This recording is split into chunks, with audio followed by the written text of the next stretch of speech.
Assalamualaikum warahmatullahi wabarakatuh. Selamat pagi sobat trader semuanya. Jumpa lagi dengan Wijaya Trading pagi hari ini, hari Kamis 17 April 2025. Seperti biasa kita akan melihat isu-isu penting, bagaimana pengaruhnya terhadap pergerakan pasar uang dan pasar saham di Indonesia dan khususnya di seluruh dunia. Kita akan mengambil dulu dari beberapa pair utama sebagai bagian dari analisis harian kita. Yang kita awali dari XAU-USD. XAU-USD emas satu hari kemarin kita perkirakan akan bergerak naik dengan struktur yang masih menuju ke atas sekalipun berada di titik tertingginya, namun kita tandai dulu di area high atau area level psikologisnya di sana. Secara teknikal kecenderungan bergerak naik, artinya ada potensi kembali akan bergerak naik setelah nanti terkoreksi berada di area level psikologisnya. Kita tandai dengan lingkaran warna biru di sana, kemudian kita menempatkan posisi buy berada di atas levelnya, yakni di 3280.08. Kemudian sell-nya kita agak menjauh berada di 3262.54. Diingat, kalau tidak mampu break di level psikologisnya, ada petunjuk kuat untuk bergerak turun atau berat untuk melanjutkan pergerakan naiknya, maka kita bisa menempatkan koreksi dulu di 3262. Koreksi ini manfaatkan pantulan sementara karena posisi trennya masih naik. Kita uji di area supportnya di sana di kisaran 3243. Nah, ini simulasi secara teknikal, kemudian nanti bagaimana hasilnya teman-teman bisa lihat semuanya. Masih berkaitan dengan kondisi global yang masih belum menentu ya. Tadi malam ada rilis pidato Powell dini hari. Meskipun ada sedikit kenaikan atau kalau kita lihat dari data ekonominya, ada sedikit kenaikan dari penjualan secara umumnya ya, penjualan retail Amerika Serikat memang ada sedikit kemajuan membaik ya.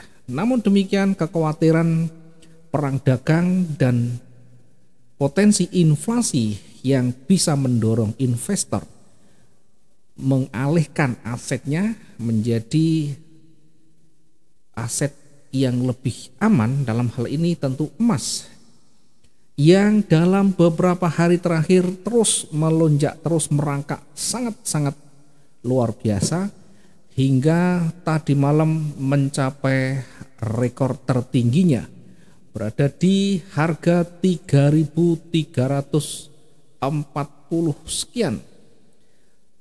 Bahkan tadi malam kita perkirakan, kalau kita lihat dari jenuhnya ya, area jenuh yang kita tandai di emas,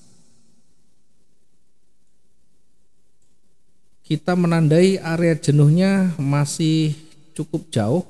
Artinya ketika kita sudah berada di area tertingginya, ternyata ada pidato Powell yang justru malah meningkatkan daya dorong untuk investor berlomba-lomba menempatkan emas sebagai safe havennya.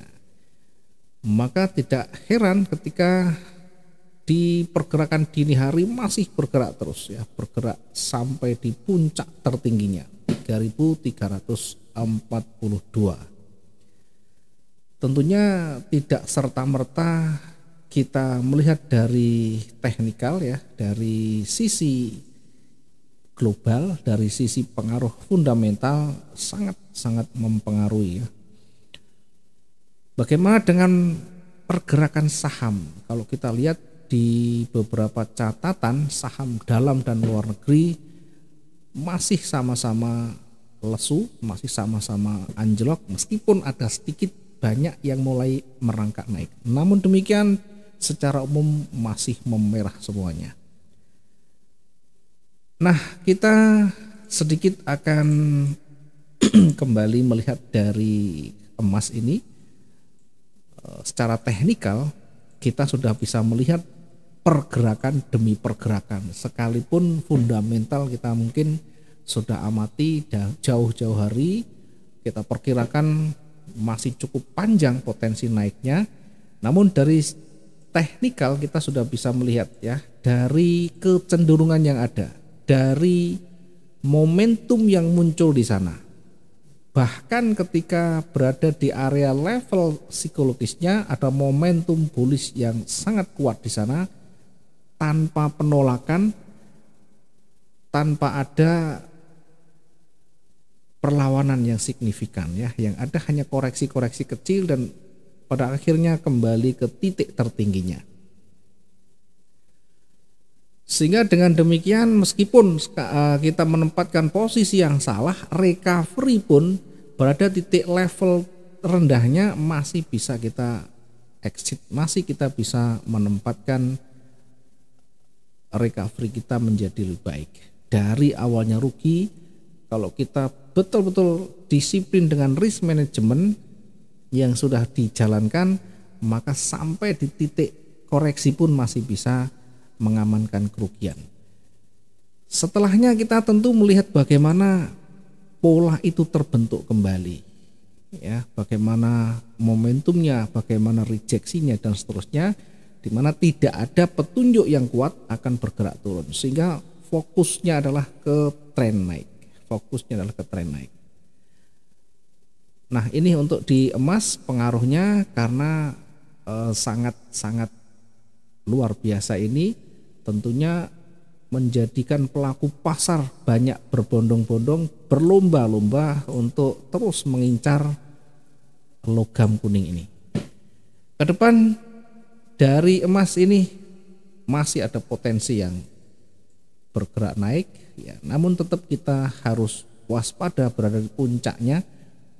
Tentu kita melihat dari pola-pola yang terbentuk berikutnya. Ketika sudah mengindikasikan ada koreksi yang signifikan, maka kita bisa manfaatkan dulu.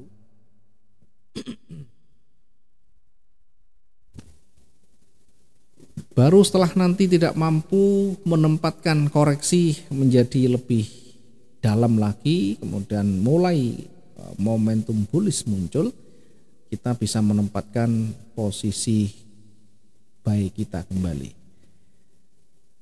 Kemudian kita coba review dulu di pair yang lain ya. Bitcoin bagaimana? Bitcoin satu hari kemarin kalau kita lihat di Bitcoin kita perkirakan masih akan bergerak turun ya. Satu hari kemarin kita perkirakan akan bergerak turun ya sampai di area warna ungu ya. Kita cek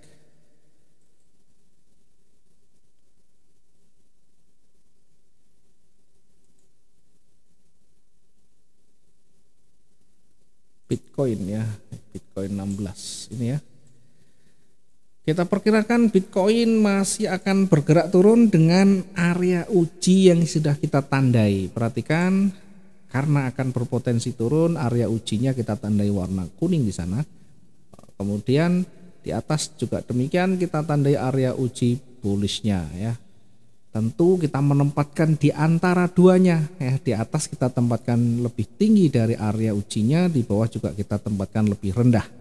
Dan kalau kita amati pergerakannya lebih condong kemana? Lebih condongnya ke atas. Dari posisi yang bawah dia mencoba menembus area ujinya, namun hanya berada pada level yang sama pada harga itu, sehingga kembali ditolak dan baru break di atas uji bullishnya, yakni di kira-kira ini ya, di sudah cukup malam ini Sehingga posisi kita menempatkan buy-nya di 84426 ini bisa dengan baik disentuh, kemudian setelahnya tidak ada penolakan ke bawah, langsung ke atas. Ya, langsung bergerak atas, sekalipun pada akhirnya turun lagi tapi sempat menyentuh titik targetnya. Kemudian kita lihat di euro satu hari kemarin kita perkirakan juga akan bergerak turun. Euro kita perkirakan akan bergerak turun. Namun kita juga melakukan area ujinya, menempatkan area uji bullish di kisaran 1.13598 ya. Pada akhirnya posisi yang lebih dekat adalah posisi bullish, kena bullishnya kemudian ternyata dia bergerak turun. Target tidak tercapai. Kita bisa recovery di 100 dari titik entry-nya sekitar 1.13729, dan kalaupun kita tetap mempertimbangkan recovery, maka sampai di titik terendahnya di candle warna merah ini sumbunya kita tetap bisa survive ya, tetap bisa menutup kerugian. Kalaupun kita langsung membatasi dengan stop loss di sana, maka pada hari kemarin di euro kita pastikan akan tersentuh resikonya. Sehingga berikutnya bagaimana? Berikutnya kita lihat lagi, kalau kita mau entry kita lihat lagi apakah pola di sana terbentuk ya. Kalau kita melihat dari pergerakannya tentu ini susah untuk kita menempatkan posisi kembali ya. Dalam kondisi terburuk maka ini kita rugi ya, euronya rugi. Namun sekali lagi kembali ke skill kita ya, keterampilan kita, kemampuan kita mengolah kondisi ya, melakukan satu upaya untuk meminimalisir tingkat kerugian bisa dengan menggunakan recovery, pakai averaging, switching, atau mungkin hanya cut loss tadi ya. Kalau cut loss tentunya kita mencari peluang berikutnya dengan melihat candle-candle yang terkonfirmasi. Kalau kita lihat dari pergerakan berikutnya tidak ada petunjuk di sana, sehingga yang paling potensial kita segera melakukan recovery di area di bawah posisi buy-nya. Kemudian kita lihat di pound sterling satu hari kemarin, di pound sterling juga sama, kita perkirakan akan bergerak turun. Namun di area uji bullishnya kita lihat ini dilewati sehingga berpeluang akan naik. Satu posisi sudah tersentuh di sana di 1.32784. Namun juga kita lihat tidak sampai pada targetnya. Maka yang kita lakukan tentu membatasi resikonya, berapa batasan yang sudah kita tentukan. Yang paling penting adalah wajib dibatasi ya. Mungkin batasan kita menggunakan stop loss kita tentukan, menggunakan cut loss ketika sudah mencapai angka prosentase yang sudah kita tentukan, kita bisa menentukan di situ.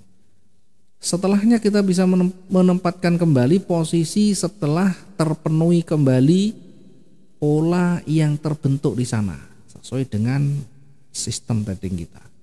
Atau kita bisa menggunakan juga di area titik, dari titiknya 150 di bawahnya untuk menempatkan recovery dengan switch atau menggunakan averaging. Bagaimana kalau balik lagi? Yang kita lakukan tetap membatasi. Satu transaksi wajib kita batasi. Berapapun itu adalah bagian dari pilihan masing-masing. Yang paling penting yang kita sudah batasi itu sesuai dengan emosi kita, sesuai dengan perhitungan kita dan kemampuan kita untuk mengembalikan lagi nantinya. Maka kalau kita lihat ini kondisinya, kalau kita betul-betul tidak memahami bagaimana recovery-nya, dipastikan ini pasti kena stop loss-nya sehingga rugi. Berikutnya tentunya kita melihat lagi, kita mencari peluang dari pola kembali yang terbentuk. Apakah pola yang ada di sana itu sesuai dengan opini kita, aturan yang kita buat. Kalau sudah terpenuhi ya kita lakukan lagi untuk entry berikutnya, lakukan SOP selanjutnya, batasan dan seterusnya.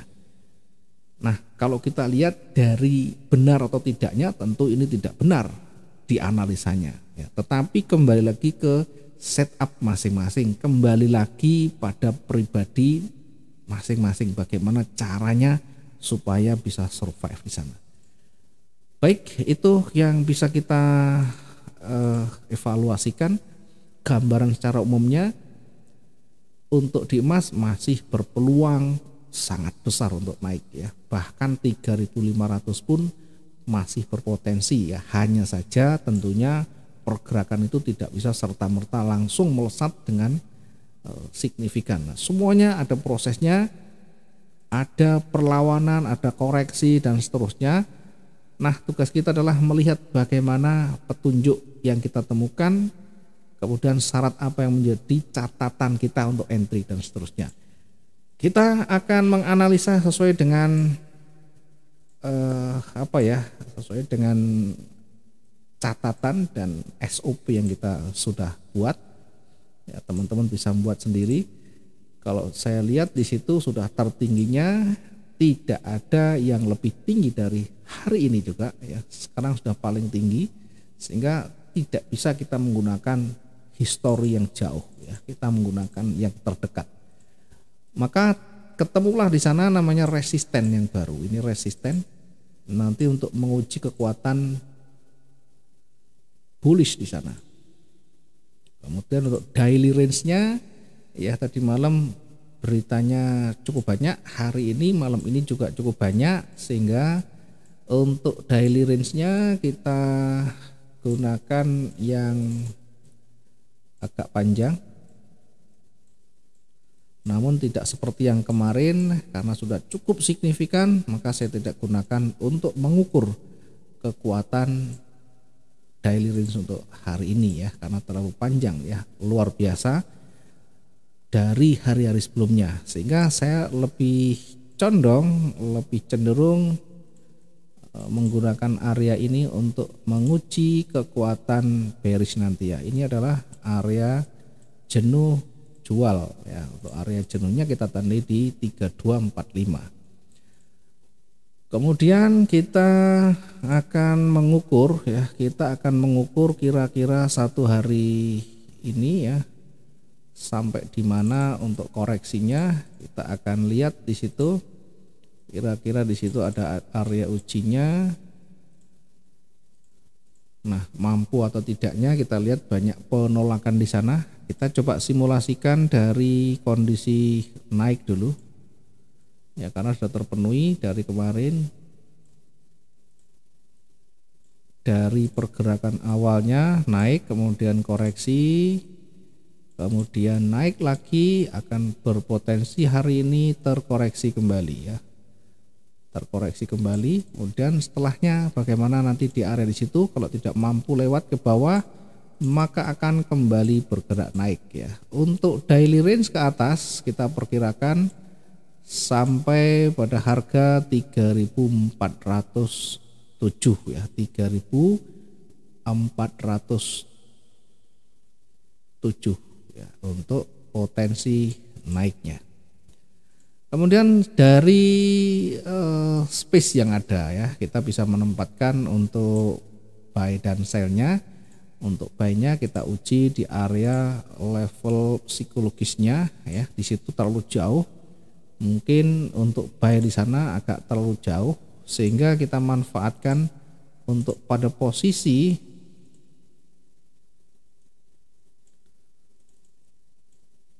sampai pada titik tertingginya masih cukup untuk kita menempatkan posisi ya. Buy-nya kita tempatkan di 3348 ya. Satu hari ini juga sudah signifikan termasuk yang kemarin. Kita perkirakan untuk posisi buy-nya di 3348.35, 3348.35. Kemudian untuk targetnya kita tempatkan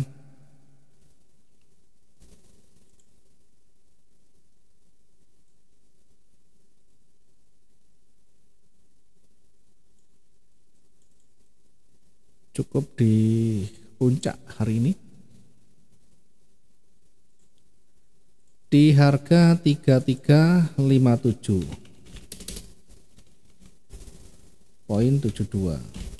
Oke, kalau kita hitung kira-kira 9 poin ya, 9 poin. Kemudian kita cek jarak dengan running, ini 8 poin masih cukup lah. Kemudian target berikutnya kita tempatkan kembali di atas dari levelnya ya, kita tetap menjaga jangan sampai terlalu jauh. Untuk targetnya meskipun daily range-nya sudah panjang, satu hari kemarin juga cukup panjang, kita maksimalkan saja di 9 poin ya. 9 poin ya. Hari ini 9 poin, turunkan yang pertama agak ke bawah. Oke, 8 poin, kemudian yang kedua baru 9 poin ya. Kita ubah untuk yang pertama, kita menempatkan tadi buy-nya di 334835 dengan target yang terdekat di 3357.02. Kemudian target yang kedua di 3366.90. Area jenuh tadi kita tempatkan maksimal di 3404. Ini area jenuh belinya. Berada di 3407 poin sekian ya, 3407 saja. Oke, di sisi yang berlawanan karena berpeluang koreksi kita menempatkan di 3329 ya. Selnya kita tempatkan di 3329 poin 31. Oke, 3329.31 dengan target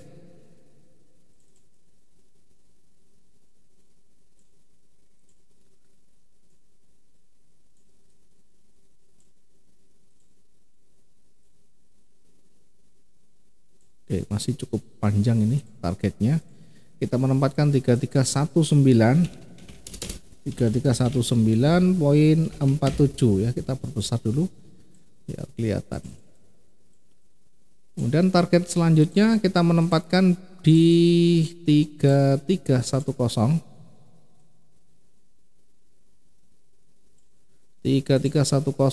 poin 59. 3310 poin 59.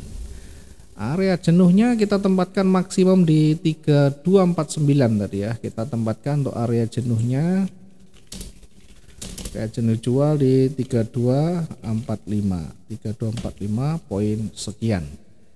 Oke, silahkan nanti disesuaikan ya, tentu tidak serta-merta berada di area jenuh yang kita tandai pasti akan berbalik.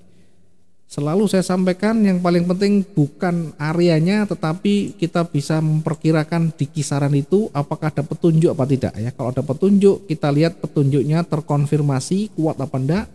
Kalau enggak berarti butuh konfirmasi berikutnya. Kalau misalkan masih kecil berarti harus butuh konfirmasi berikutnya. Fokus utama kita adalah ke arah yang lebih dominan selama belum ada petunjuk pembalikan ya, selama belum ada petunjuk rejeksi, loss momentum dan seterusnya. Mudah-mudahan ini bisa bermanfaat untuk di XAU. Hati-hati berada di puncak tertingginya dan harus betul-betul jeli melihat dinamikanya. Oke, kita lanjut nanti yang lain di kesempatan berikutnya. Mudah-mudahan di hari ini XAU bisa maksimum seperti hari-hari sebelumnya. Selamat pagi, assalamualaikum warahmatullahi wabarakatuh. Salam profit 2 arah.